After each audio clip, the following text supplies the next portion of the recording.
Everybody looking at their screen? I feel like Cole when I don't say anything right away. How is everybody doing today? My name is Sarah, and this is my Pearls of Wisdom with Keto, Carnivore, and Carnivish channel. I'm so glad you're here. I couldn't do this without you, which is part of what the topic is all about today, accountability. And oftentimes we are super responsible, accountable to ourselves, our bosses, our spouses, our everybody that we say will do something and we do it. And there's no problem there.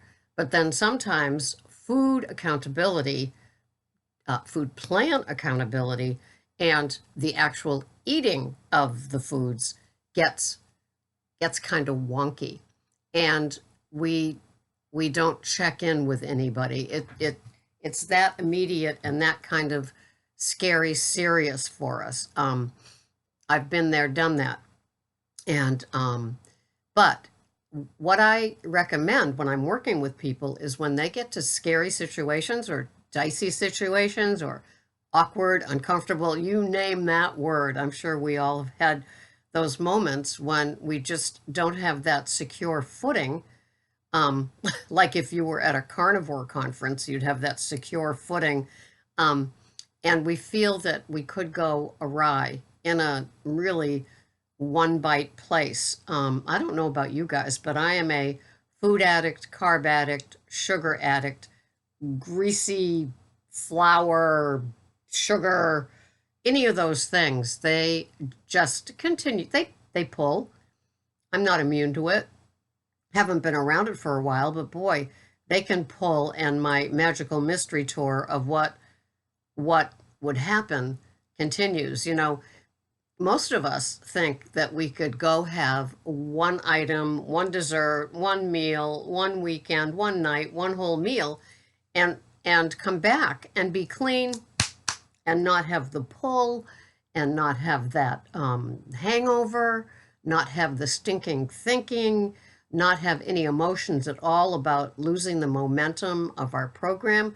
A lot of us don't even think of the consequences of that one silly little taste, that bite, that lick, that little knife sliver of something in the kitchen when nobody's looking. I have to admit, I was watching um, Gordon Ramsay's the meal challenge. Can't think of the proper name. Um, but anyway, they had a dessert episode, and I was crazy to watch it. It was very, very triggering. I did see, it's so funny because you see, the deal was is they laid everything out, and the people picked what they wanted to replicate, taste, shape, looks, all of it. So incredible job. And of course, Ms. Slick was sitting next to me doing that with each one. That's your favorite. Oh, that could be your favorite. Oh, and so um, I did. I don't know if I finished it or not, but I knew that I was in, scary territory. I'm glad I was looking forward to my OMAD of a carnivore meal, and it's like, what was I thinking? So that was kind of crazy. I do much better with the and it's over now, the barbecue brawl with Bobby Simons and no Bobby Flay and Michael Simons, I guess, and it came down to two women winning. I don't know if you watched it at the end, and and it was great. They cooked a whole hog, and then they had to do like a poo-poo platter of pork for the final part with the judges, and it was great. Nothing but meat works for me. I cooked a boneless short rib in the crock pot overnight. I put it in tin foil. Thank you, Lori. This was how Lori does it. I put it in tin foil, nothing on it, no salt, no pepper, no butter, nothing. And I wrapped it in tin foil in about 3/4 of an inch of water, and I cooked it for 12 hours on low in Greg's office where it fit. And then when it came out after 12 hours, I did score it and put in butter and then put it in the fridge. And I can't wait to have it. those are things that work very, very well for me. Greg's not necessarily a braised, roasted type of guy. He does better with like the burger, the steak, the lamb chop, the pork chop, like that. But I do like pot roasty sort of meats. Um, but this one came out really well. And at first I was tempted to get some of that, what is it, Stubbs barbecue sauce, no sugar added. But it left me. That's the sort of pull that I get where I think I could be normal and do it. I don't know, maybe even Rao's or Rao's pizza sauce might work for that. I might do that the next time because it's very, very low sugar, low carb. But I have to be careful because magical thinking can happen to any of us. And if you've been running your food plan on your own, you're not checking in with anybody. I mean, if you asked Greg what I eat, what I drink, how I have my coffee, he wouldn't know if I sit around drinking diet soda, having, you know, fat-free ham wrap-ups all day. He wouldn't know. With baked, not fried, Lay's potato chips. He really doesn't pay attention too much to what I eat. There is a funny joke that I have. It's sort of those inside jokes, but he was bragging about my fathead pizza to a guy at the coffee shop. He goes every morning, and you sit with the guys, and he was saying it's unbelievable how good that cauliflower crust is. Well, it's not a cauliflower crust. It's 1/3 of a cup of almond flour in a double batch. So it's mostly eggs, cream cheese, and mozzarella. No cauliflower in sight.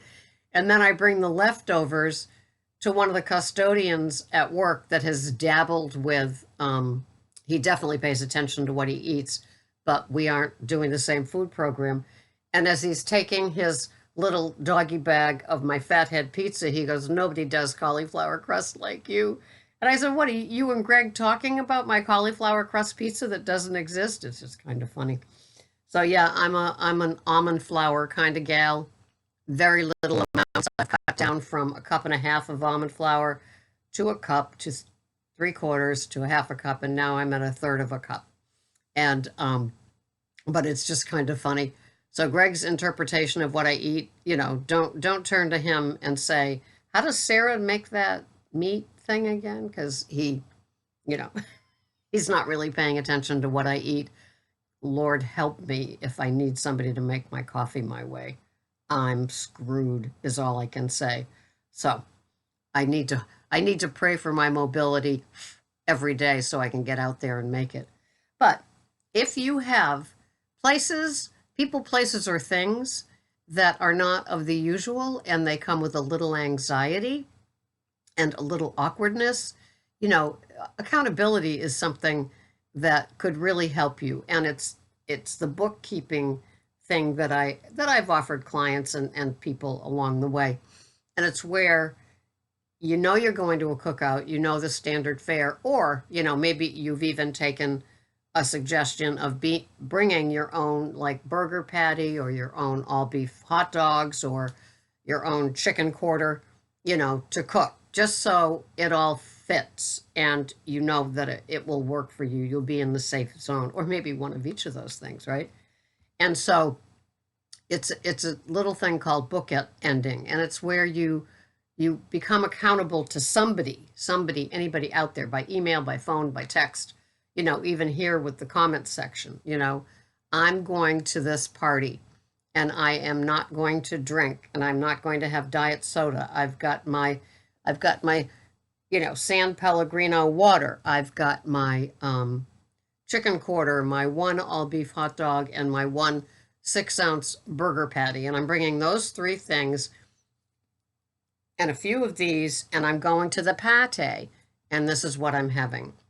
And then the other part of the book ending, the end part, is that after you've gone to the cookout, you report back to that accountability friend, person, coach, what you've had, and that you remained abstinent. And that all the way through that you have to report back that other part of the book ending. I've always found that a successful tool. Whether it's going to a party where your ex is, or your ex and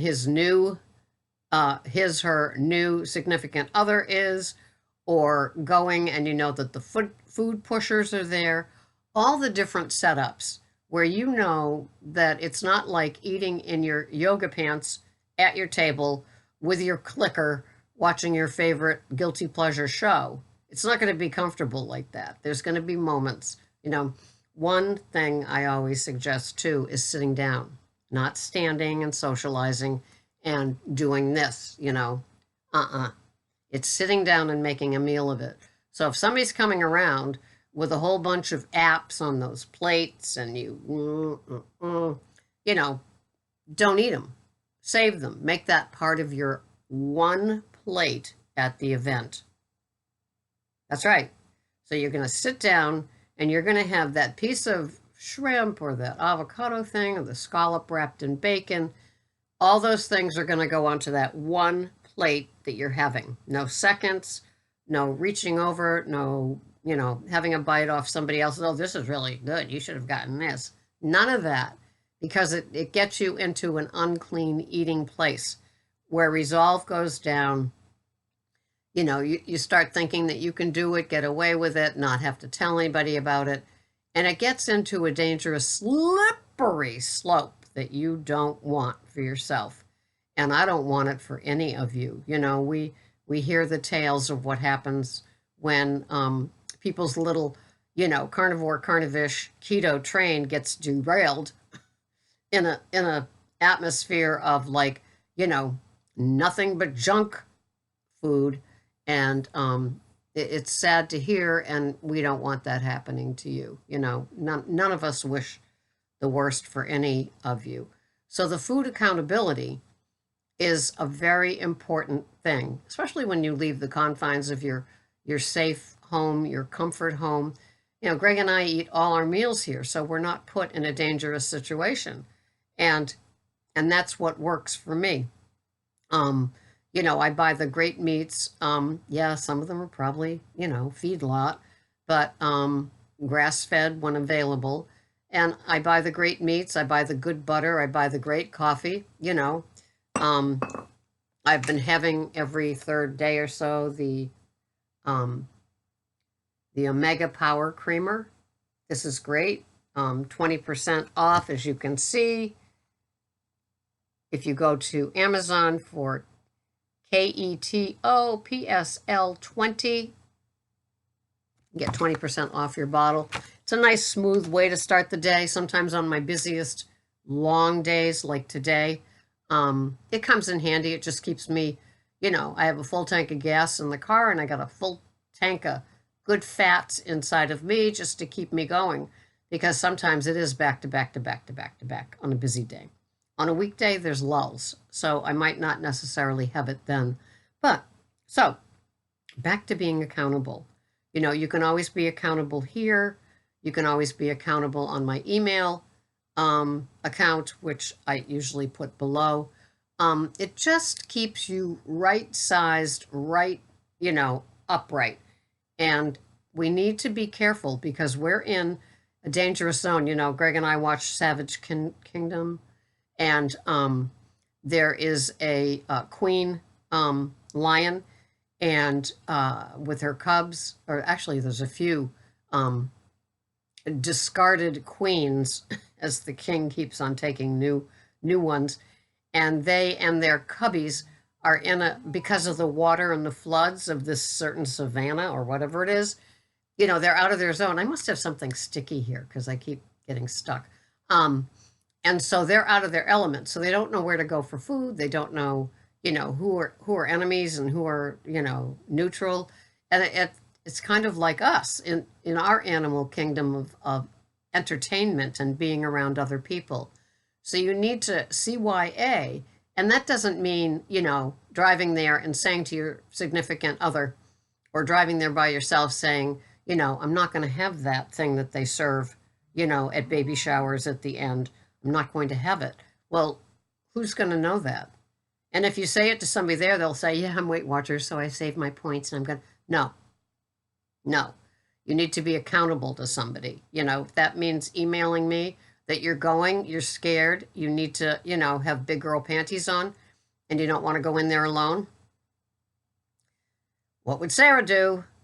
Maybe I should email her, something like that. Take care of yourself because we have life situations that are just, they're fragile. And don't forget that. Don't think that you're, Mighty Mouse, because you might find yourself weakening at the knees with certain things and certain food pushers that, like, if I eat this, will you shut up and get off my case? That's not how you want to be at a social engagement, right?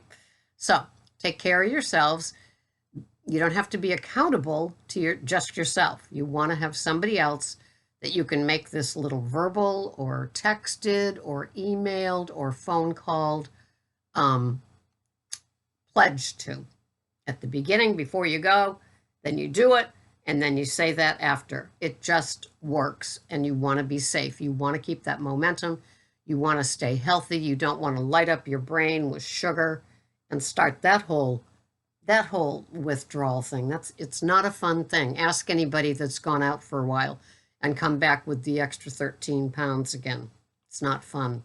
So thank you so much for watching. This has been Sarah and her fruit fly, which just flew like that. Uh-oh, Luigi's relatives are here again. I'll see you the next time. Thank you so much for watching. Bye-bye for now.